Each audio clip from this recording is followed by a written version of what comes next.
Akkam jirtu daawwattoota keenya oduuwwan gaggabaaboo lama kanan guyyaa har'aatiif isiniif qindeessan isiniif dhiyeessa. Jalqaba irratti mata duree oduu isinitti himuudhaan itti aansuudhaanis bal'ina isaa kanan isiniif dhiyeessu ta'a. Oduu keenya jalqabaatiin naannoo Amaaraatti konkolaattota saalixa fe'an irratti dhukaasa banameen konkolaachisaan tokko yeroo ajjeefamu konkolaattonni jaammoo barbadaa'anii. Oduu keenya kan biraatiin obbo Milkeessaa Miidhagaa marii tibbana ABO fi KFO'n gaggeessanii mootummaa waliinis mari'achuun murteessan irratti yaada kenneen Dr. Abiyyi Piroofeesar Mararaa Guddinaa fi obbo Daawud Ibsaatiin biiroo Shimalleesitti isaan waametti akka isaan marii kana mari'atan isaan dirqamsiise jedhe. Piroofeesar Mararaa Guddinaas yaadota gamaa gamanaa dhimma kanarratti kaan irratti deebii kenneetu jira. Bal'ina isaa kan dhageessan ta'a. Egaa daawwattoota keenya chaanaalii kanarratti oduu dhugaa ta'e kan biyya keessaaf kan biyya alaa guyyaa guyyaadhaan argattu warri chaanaalii keenyaa haaraa taatan chaanaalii kana sabskiraayib gochuun dagatina. Akkasumallee viidiyoo kana laayik gochuudhaan nu hordofaa. Amma gara gabaasa bal'aattan darba.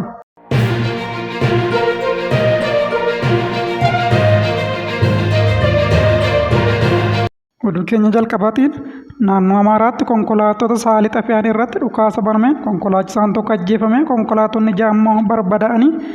Naannoo Amaaraatti konkolaataa fe'umsaa 15 saalixa fe'anii Gondor irraa gara Baahir Daar imalaa turan irratti dhukaasa banameen konkolaachisaan tokko yoo du'u konkolaattonni 6 olis saalixa fe'an waliin guutummaatti gubachuu jiraattonni himanii.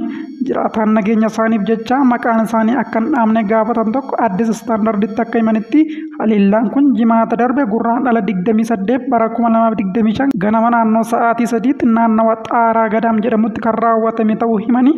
Akka jiraataan kun jiranitti yeroos raayyaan ittisa biyyaa konkolaattota saalixa fe'anii deemaa turan eegaa turanii fi hidhattoota faannoo gidduutti walitti dhukaasa uumameen wal qabatee konkolaattonni fe'umsaa hedduun gubachuu isaanii dubbataniiru. Akkasumas dhukaasa kanaan konkolaachisaan tokko akka ajjeefame eeruun konkolaachiftoonni miidhaman hedduun akka jiranis akeekaniiru.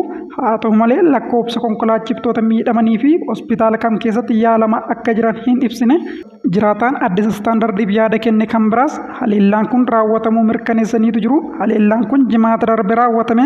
Taateen kunis godina Gondar Kibbaa fi magaalaa Baahir Daar gidduutti kan argamtu magaalaa Addis Zaman bakka addaa Xaaraa Gadaam jedhamutti raawwatame jedhanii. Itti dabaluunis jiraataan kun walitti bu'iinsi humnoota mootummaa fi hidhattoota faannoo naannoo sanirra socho'an waliin irra deddeebi'ee kan mudatu ta'uu fi kanarraa kan ka'es namootaa fi qabeenyi miidhaa guddaan irra ga'aa jiraachuusaa himanii. Konkolaattonni hedduun gubataniiru. Konkolaataan tokko qofti yoo xiqqaate saalixa kuntaala 400 fe'eetu jira. Har'a yoo xiqqaate saalixiin kuntaalli tokko birrii 14,000tti kan gurguramu yoo ta'u konkolaattota kan hundaa yoo baay'isne qabeenyi miliyoonaan lakkaa'amutu barbadaa'e jechuudhaanis ibsanii. Dabalataanis taatee jimaata darbe mudate kanaan konkolaattonni 6 ol gubachuu isaanii ibsuun dhimmichi baay'ee gaddisiisaadhas jedhanii. Hoogganaan waajjira nageenyaa fi tasgabbii naannoo Amaaraa obbo Dassaaleny Xaasawu taatee kana ilaalchisee ibsa kennaniin gurraandhala 28 bara 2025 konkolaattonni saalixa alergii fooluu fe'anii turan qaamolee finxaaleyyii jedhanii waamanii gubachuu himanii. Konkolaattonni kunneen saalixa fe'uun Gondor irraa gara Baahir Daaritti imalaa akka turanis eeraniiru. Qondaalli kun guyyaa kana konkolaattonni 15 ol imalarra akka turan ibsuun konkolaattonni 6 qabeenya fe'an waliin ibiddaan akka barbaada'anis eeraniiru. Itti dabaluunis raayyaan ittisa biyyaa dafee bakka balaan kun itti qaqqabe gahuun qabeenyaa fi baraareeras jedhanii. Lammii dhaabbatee qabeenya fi kan saba isaa gubu arguun nama gaddisiisa. Keessattuu gocha qabeenya gubuu tibbana akeeka badaa garee kanaa mul'isu arguun nama gaddisiisas jedhanii. Namoota taatee kana raawwatan to'annoo jala oolchuuf hordoffiin taasifamaa akka jirus ibsaniiru. Daawwattoota keenya oduu kan biraattan darbaa warri viidiyoo kana ilaalaa chaanaalii kana sabskiraayib gochuu akkasumallee viidiyoo kana laayik gochuu hin dagatina.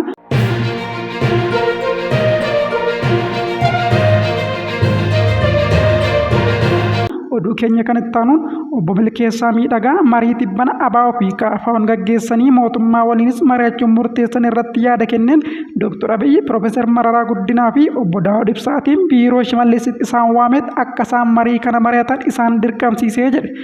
Akka Dr. Milkeessaan jedhutti ABO fi KFO'n marii tibbanaa kana kan mari'atan jaalataniitti fedha isaaniitiin miti. Abiyyi hooggantoota ABO doorsisetti dirqamaan marii kana keessa galche jechuudhaan dubbate. Itti dabaluunis hooggansa olaanaa paartii badhaadhinaa kan ture Dr. Milkeessaa Miidhagaa tibbanaa marii ABO fi KFO jedhamee hoteela Ililliitti guyyaa 4 gaggeeffame irratti baasii hoteelaa mara kan isaan dandeessu mootummaadha jechuudhaan qeeqee.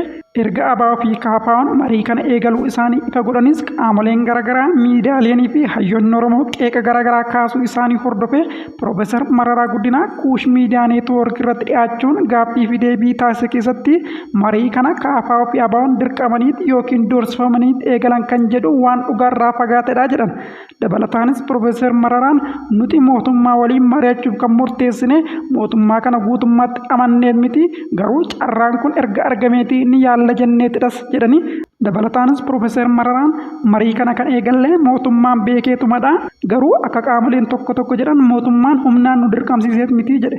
Durataan KFO Piroofeesar Mararaa Guddinaa marii KFO fi ABO'n jalqaban gufachiisuu warri yaalu gocha isaanii irraa akka of qusatan hubachiisanii marii jalqabame jalqabbiitti kubbisuuf yaaluu caalaa akka bu'aa argamsiisu tumsuutu irra wayyas jedhanii marii jalqabame kana jalqabbiitti kutuu warri yaalanis gocha isaanii irraa akka dhaabbachuu qaban hubachiisanii.